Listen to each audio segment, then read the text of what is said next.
Hey folks, Regis here, back from BlizzCon, so still only working with audio this time around. BlizzCon presents lots of difficulties when it comes to getting stuff out easily and efficiently, but we got more cards to review. These were revealed yesterday in a second batch, so a little late on these, but that's just how it works for BlizzCon time. And that said, I do have, I think, some thoughts on some of these that might go counter to your expectations, so stay tuned, I guess, for some surprises. That said, let's jump into these detailed reviews. Stay tuned in a future video for my 5-star ratings on these cards. But for now, let's jump into Nozdormu the Timeless. So when this card was revealed, a lot of people were freaking out because they thought it gave you 10 full mana crystals. That has been confirmed to be empty mana crystals, which makes way more sense, and otherwise it would be super OP. But still some interesting implications for Nozdormu. So the kind of first use case for this card you might think about is play it on turn 4, you have a really big deck with lots of crazy late game threats and big time plays. So you want the game to get to 10 mana as fast as possible so you can start dropping like Tyrions and maybe normal Nozdormus, although who would play that card? And you're hoping that your opponent can't quite match your output at those high mana totals. So just accelerating the game to a late game state, which by the way, very flavorful for a bronze dragon who manipulates time. Now, in theory, that's cool. But I think, unfortunately, the problem for Nozdormu is that your opponent gets to utilize that mana first. So if they're also playing a big deck, they get essentially kind of 6, maybe 5 free mana faster than you do, and they can probably swing harder than your 4 mana 8/8 swung the board, even though that's really big. They can do even more stuff, dump their hand, etc. So you might just fall too far behind, give your opponent way too many opportunities to overwhelm you, give them that mana for, a bloodlust times 2 instead of just 1, etc. So some real backfire potential with Nozdormu. So I think from that most obvious standpoint, it's interesting, but it probably won't get there in my mind. I don't think it's strong enough to overcome that deficit. Certainly better than things like Temperis or Duskfall and Aviana that also give your opponent some initial upside because you're guaranteed to get the upside with Nozdormu unless you're dead. Unlike something like Duskfall and Aviana, which they just remove it and maybe you don't get the benefit. So a little better there, potentially. Can do something in some deck out there. Now, I think one other implication for Nozdormu that's pretty cool is once you're in the late game, he's still a 4 mana 8/8, so you can play a fairly cheap, gigantic body as a reload late in the game. So if you Wild Pyro Equality or whatever for 6 mana, clear the board, you can play that 8/8 to reestablish some threat and board presence, which might be swingy enough on its own right. It's not quite that Corridor Creeper style swing where you get a 0 mana 5/5, but it's that same sort of vein, a cheap overstated minion. So maybe Nozdormu just makes sense in any kind of late game deck like that anyway. You could choose to play him on turn 4 if the matchup's right, or wait to play him later just for potential swing. That said, I don't think this card's going to blow anybody out of the water with its power level, but I'm sure it can find a deck out there somewhere. So next up here, let's talk about Molten Breath for Warrior. This is a 4 mana spell that deals 5 damage to a minion, and if you're holding a dragon, you also gain 5 armor. So kind of like a bash that's a mana more and includes some bigger numbers. Now, bash did get played a fair bit in Warrior back in the day in more control style decks. This one will only work in dragon decks specifically, so there's quite a bit of a limitation there. We have some dragon support in Warrior with War Master Voon. I'm not confident that that's going to be better than other options for Warrior, particularly right away. Maybe a few expansions down the line, those sorts of things start to make more sense. But if that does work out, this card makes a lot of sense, right? It's just a nice mid-game removal tool. It can serve in some cases similar a purpose to Restless Mummy, for instance. If your Restless Mummy is killing, a 5/5, Molten Breath can do the same thing, but also give you 5 armor, which means it increases your survivability. Now, of course, Restless Mummy has way more flexibility because you can play it as a minion, create it into other things. I'm not saying it's a better card, but best case scenario, it's a comparable sort of removal with potential upside. So if the deck is shaped correctly, if it has a gap at 4 mana, there isn't an opportunity for a card like Molten Breath to get there.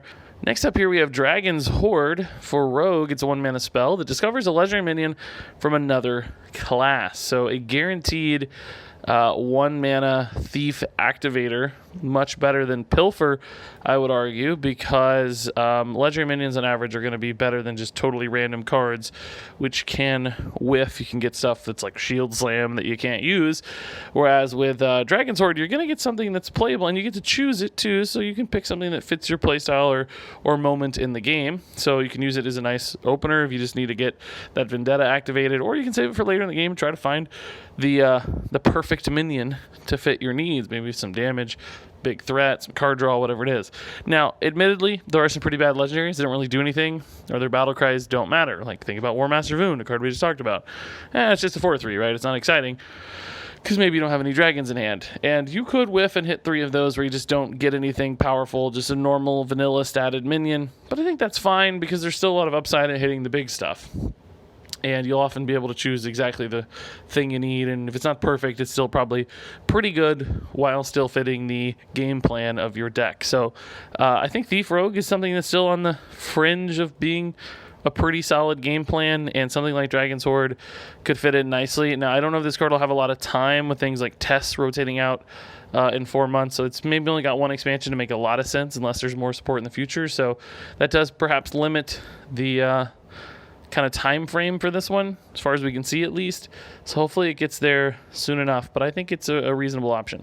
So moving on here to Time Rip, we have a removal spell for Priest that just destroys a minion. So basically Assassinate, but using the white card back instead of the black one for Rogue, because it's a Priest card. But it also invokes Galakrond, so that means it's going to upgrade your Galakrond. That also means it's going to activate the hero power for your Galakrond, which in the case of Priest means it's going to add a random Priest minion to your hand. So you get some removal and also some resource generation. Now, unfortunately, I just don't think this is quite efficient enough. Like, Assassinate never gets there, and even though this is Assassinate with upside, Priest has access to a lot of cool removal tools, very efficient ones too, and I feel like Time Rip's going to land just a little bit too expensive, and I'm assuming there are going to be enough invoke cards beyond this to still find that magic number in your Galakrond deck. So I don't really think Time Rip's going to be the prime choice for a Galakrond deck, just because I don't think the invoke here really does enough. Random Priest minions, they're fine, but not super exciting. And I think efficiency generally wins out in Hearthstone over resources, unless those resources are just like really awesome, really big, really consistent, and this doesn't offer that. So I suspect this one will fall short. So moving on here to the Azure Explorer, we have a 4-mana 2/3 dragon, spell damage +2. So we've seen a couple 4-mana spell damage +2 cards, both in Priest and in the neutral set. Evolved Kobold actually did get played in its era in Freeze Mage, so I mean, it's possible that the Azure Explorer makes sense in some kind of burn deck, but it also discovers you a dragon, so it's just a cycle card that lets you get onto the board a little bit, maybe empower, cheap spell here and there, and refill your hand with more stuff. And certainly discovering a dragon, there's going to be a lot more options than in the past, and you're not biased towards like Kalikos anymore because of the changes to discover, so there's a lot of bad neutral dragons at this point. So I'd say discovering a dragon is not nearly as good now as it would have been a couple months ago, but nonetheless, you just kind of get to cycle this into something new and maybe reap some upside along the way. It kind of reminds me of so many of those other like 3 and 4 mana cards that just go into control decks and they just serve as a stopgap, something to fill the curve and keep you moving. And I think Azure Explorer could fill that niche very nicely, particularly in a dragon synergy deck, but this also could just work in a Highlander deck on its own as well. So this card's not like blowing my mind, but it seems like a serviceable inclusion in a handful of decks. Moving on to the Primordial Explorer, it's kind of the same thing here, but for Hunter. This time we got a 3-mana 2/3 dragon that's poisonous instead of having spell damage, and on this one you also discover a dragon. Now, kind of the same story, but I will say that I think Hunter as a class doesn't enjoy those sorts of cycle-y style minions as much as Mage, because Mage can usually play for more of a late game style and is less tempo or damage driven. Some people are going to get triggered when I say Mage is not damage driven, but lately they haven't been as much, right? It's been all Highlander and big late game stuff. So this minion wouldn't fit as well in a Hunter game plan that is usually more board-centric and pressure-oriented, because it doesn't really offer that much presence on board. It's kind of defensive, kind of frictiony, kind of awkward, but not like killing your opponent really quickly. And discover effects that are resource generating like that too, same story. Like they're more mid to late game centered. So the Primordial Explorer to me doesn't really fit what Hunter is traditionally trying to do. And even like a Highlander Hunter build as we see them right now, I don't think this card would make sense. But I mean, if you can find a Dragon Synergy Hunter deck that just needs a lot of dragons, like sure, this again seems serviceable, if not particularly compelling. So moving on here to Toxic Reinforcements, we have the side quest here for Hunter, and if you use your hero power 3 times, you'll get 3 1/1 Leper Gnomes, and of course Leper Gnomes are worth roughly 1 mana, so you spend 1 mana here and you get kind of a 2 mana bonus when that pays off. But also just a lot of damage. That's 6 total damage on your Leper Gnomes, and assuming you use that hero power to face, that's another 6 damage. So maybe like 12 total damage sort of expressed in this card if it doesn't all deliver it directly, which is kind of scary for Hunter, right? We have seen these other Hunter hero power synergy cards already in this set, maybe even more to discuss in this video. So, I mean, there's some deck coming together here, but I think the real challenge for me is that Hunter doesn't really want to use their hero power early in the game. They want to use their hero power much later in the game. Like they want to create the pressure early and then weave in hero power starting around like turn 5, turn 6, maybe turn 4 if you're really desperate but you don't even like it. And I think what that means is that this Toxic Reinforcements is going to take a really long time to pay off, and I suspect that you'll want to spend your 1 mana doing things that are just more consistent, faster, higher pressure. And I think that means that even though this is like a hyper damage focused card, because it doesn't really build the board and offer that consistent over time damage that minions on board can offer until much farther down the road, that's maybe a problem and could limit this one. Perhaps there's some hyper aggro hero power Hunter that makes sense. I don't see it coming together just yet, so I'm a little bit worried about this card. I just don't think the payoff is big enough, and it's a little too slow for what Hunter traditionally does. So moving on here to the Fate Weaver, we got a new dragon for Priest, and this artwork looks insanely cool, by the way. It's a 4-mana 3/6 dragon, and the battle card reads, if you've invoked twice, reduce the cost of cards in your hand by 1. And we know in Hearthstone cost reductions can be pretty nuts. Not only just kind of good in general, but they can set up ridiculous combos and OTKs and stuff too. And I sure believe Fate Weaver could be used to do exactly that.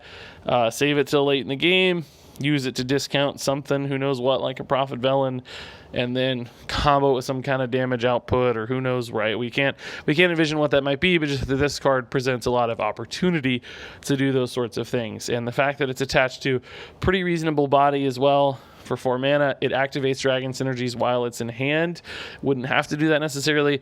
All of that lends itself pretty interesting to a Galakrond deck. The question is, will a Galakrond deck also be like an OTK deck? And I don't know that, because I don't know that the Galakrond hero power really supports that kind of thing. So maybe this is just more of a general tempo card. You're happy to play it on 4, maybe even later in the game. Just discount stuff so that you can accelerate your plays all the faster.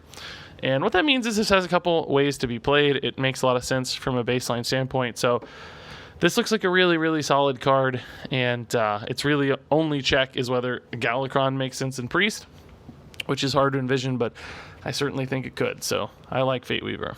Moving on to Galakrond for Priest, I guess we should have talked about this one first. This is Galakrond the Unspeakable.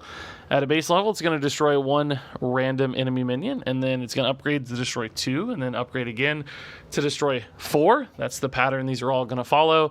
And then also it's going to equip a 5/2 Claw. So clearly at the fully upgraded version, that's like going to wipe most boards for 7 mana, which is really nice.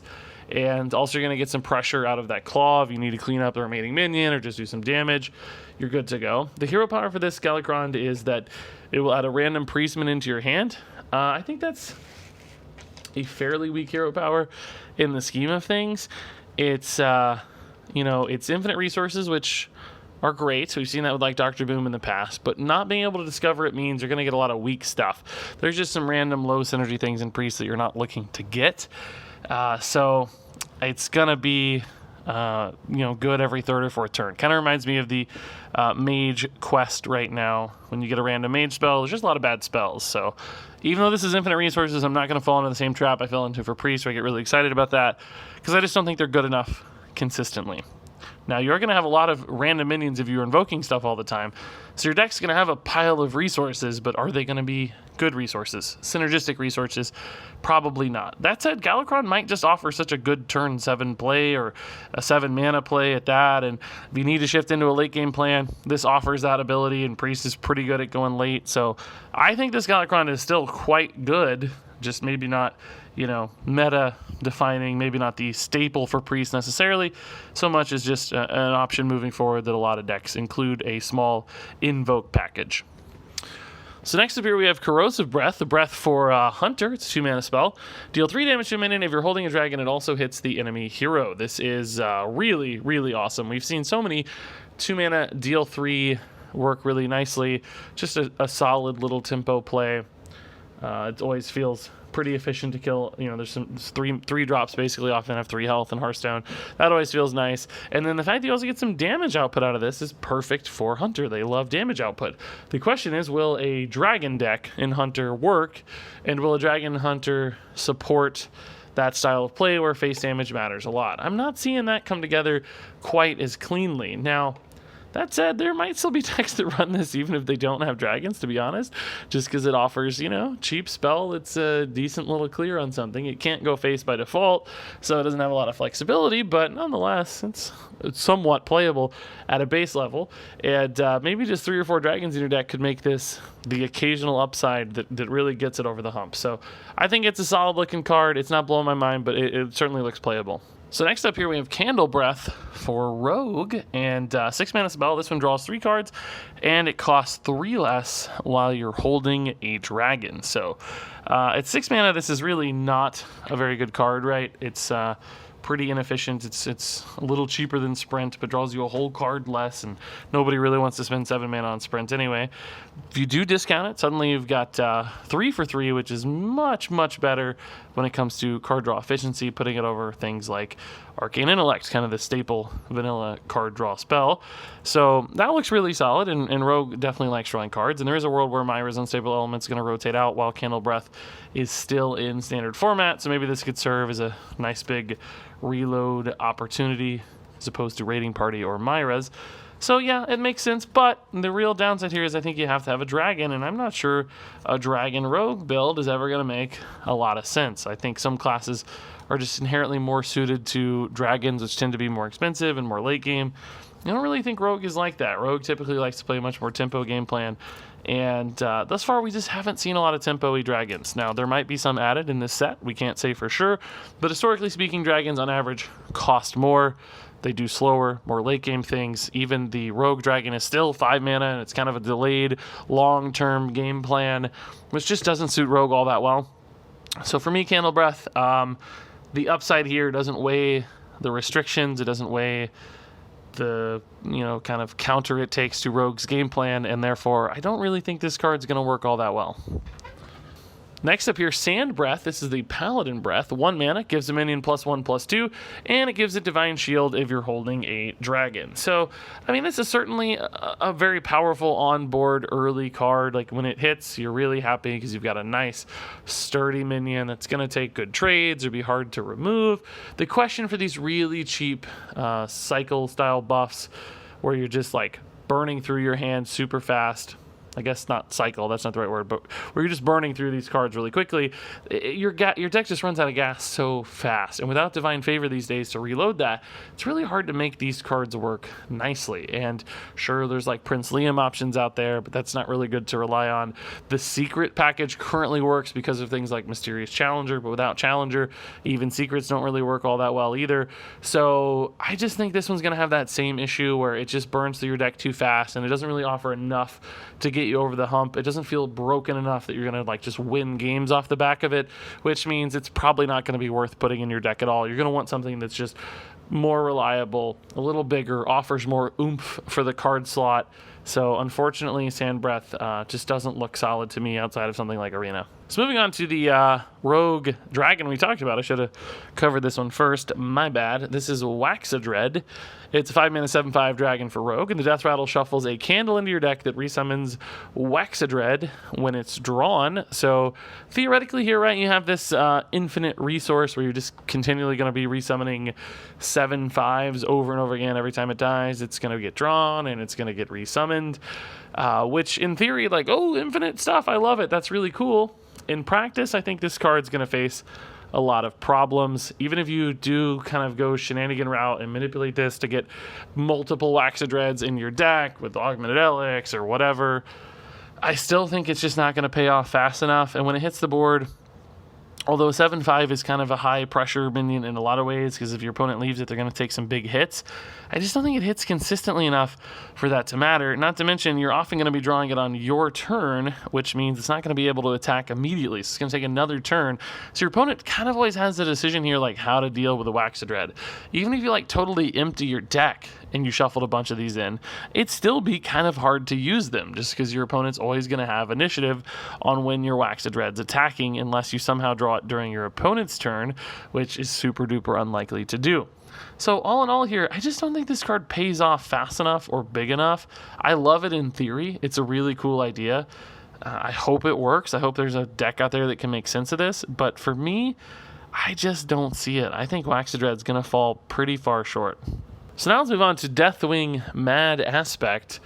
Super sick to see Deathwing back. 8 mana 12/12 for Warrior. Battlecry, attack all other minions. And this is crazy. I actually think this card's really, really nice. Sometimes the problem with these just super high statted minions is they don't impact the board immediately, but this Deathwing does. So, if your opponent has a big board of lackeys or whatever, even like 7 lackeys, like just play Deathwing, clear their board, and you're stuck with a 12/5 that they still kind of have to deal with and figure out, which is really nice. And, it's not great if they have, like 2 5/5s and a 2/2. You're not feeling good because your Deathwing dies, and that's not a hyper efficient clear, but you probably don't have to play your Deathwing that turn, right? You probably have other things in Warrior that are going to resolve that kind of board state much more efficiently. So this offers you a unique way to clear the board with some potential upside. And then, of course, it's still good to play sometimes if they don't have anything. Like, just play a 12/12 for 8 mana if you got nothing else to do.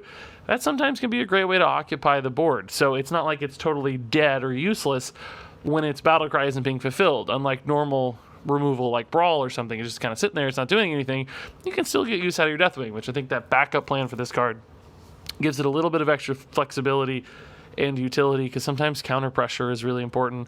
Just get the 12/12, hit him in the face a couple times, win the game. Deathwing offers that opportunity. So I think this card works great in 2 different directions. Obviously great stats for its cost, and super cool character. I think this one is absolutely going to work, and it doesn't need like a dragon deck to support it. It's actually just good on its own. All the hallmarks of a very powerful card.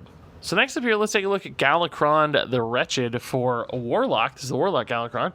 At its base, it's going to summon you 1 random demon. And that's going to upgrade to 2 random demons, and then upgrade to 4 random demons, and of course a 5/2 claw. So fully upgraded Galakrond is going to give you a pretty nice board reload. Not, on the level of, say, Blood Reaver Gul'dan, but nonetheless, pretty big set of stuff. Unfortunately, of course, demons really run the gamut from small to large. There are some pretty big demons in the pool these days, so you can get some high rolls, maybe not like the Void Lord levels, but still some big mid to late game stuff. But you're probably going to end up with, an average of something like 3/3 or 4/4 across your demons, maybe even smaller than that, given some of the smaller imps out there, maybe just like 3/3. So it's not going to be like this really overwhelming board reload, but it's only 7 mana, right? So it's not like you're committing all that much. And then the hero power for Galakrond is summoning 2 1/1 imps. So if you have leftover mana, you can actually add even additional minions to the board, giving you a total of 6 minions, which is really nice for 9 mana to just completely rebuild a board, especially if you have ways to leverage that board, which it looks like Warlock has gotten a few new follow-ups. So essentially, I think that's a really solid play. Now, it's not as reactive as the other Galakronds we've seen. In some cases, it's going to be harder to play it from behind because you won't really know which demons you're going to get. You may not get that many taunts, that sort of thing. So a bit of a risk there, unlike the old Blood Reaver Gul'dan. And as far as the long-term value of this hero power, we have seen certainly Odd Paladin in the past, very powerful when summoning 2 1/1s. But traditionally, that's better in the early to mid-game.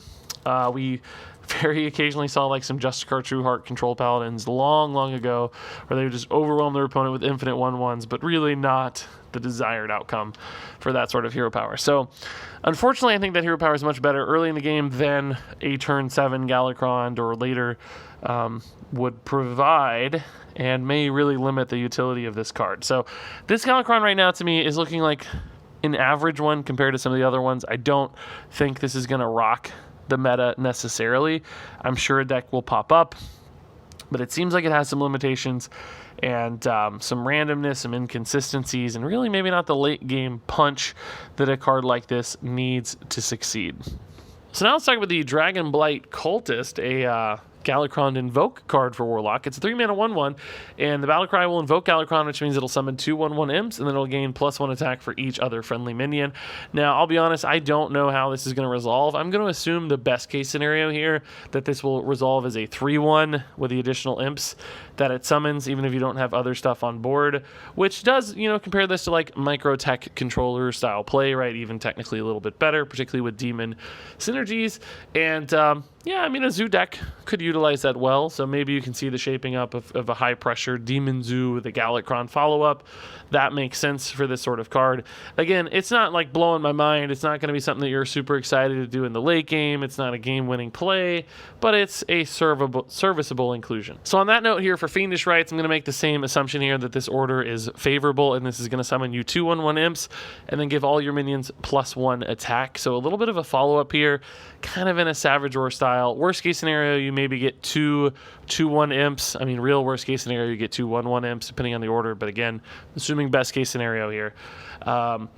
And unfortunately, in the best case scenario, I still don't really love this card at a base, right? The 2 2/1 imps is not super exciting. If you do have a nice board, I still think the 1 attack buff isn't really going far enough for a follow-up in Hearthstone. There's so many other great buffs in Hearthstone for 3 mana that do so much more, right? There's like the Savage Roars, the Blessing of the Ancients and stuff, even Power of the Wild, way better. I mean, of course, I just went to Druid buffs there, and that's kind of the class specialty, so it shouldn't be as good as those, I understand.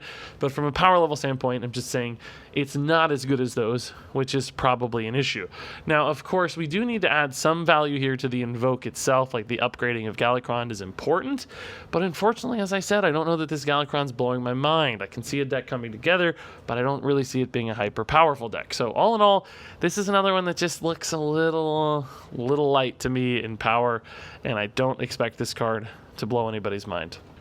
Next up here, we have the Devoted Maniac, 4-mana 2/2 with Rush, and Battlecry Invoke Galakrond. So another neutral Invoke Galakrond minion. I don't know how many of these there are going to be, which does probably impact the power level of them. There's just not enough Invoke stuff. Maybe you need more, and cards like this have to be run. But frankly, I think the power level in this one looks a little low. The base effect here really isn't very good. For 4 mana, it does not feel remotely comparable to other 4-mana rush options we have. And so far, the invokes that we've seen don't really pay off here either.